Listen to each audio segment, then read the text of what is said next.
Now to a story of an unusual bond between man and animal forged in BC's backcountry. A Squamish man says he became so close to wild deer, he was accepted as part of their family. He could pet them, sleep by their side, and even spar with a young buck. Here's CTV's Sinjan Alexander. This kind of trust, a friendship of sorts between man and deer, took thousands of hours to seal.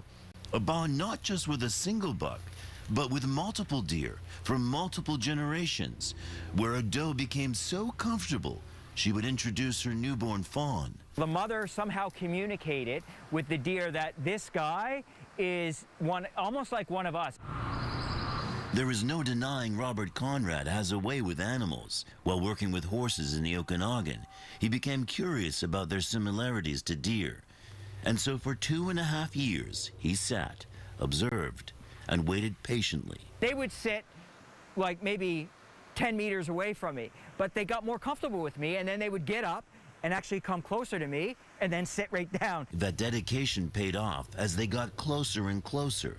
Conrad was able to groom and run with them, even nap by their side. I was able to touch their wet nose, which is amazing. It's nice, wet, and soft. Never once, he says, did he ever feed them. Certain times of the year when the Saskatoon berries were on the trees, I would pull the branches down so that they could reach the berries that they otherwise wouldn't be able to reach. Now, he admits people have called him nuts. They don't understand why he would do this. His neighbors actually became annoyed and aggressive, and so Conrad decided it was better for the deer to move away.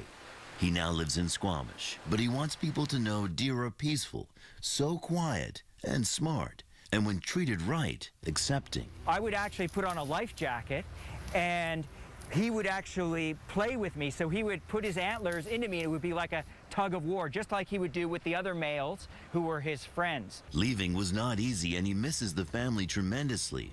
But 2 years later, when he returned for a brief visit, they knew exactly who he was. Sinjan Alexander, CTV News, Squamish.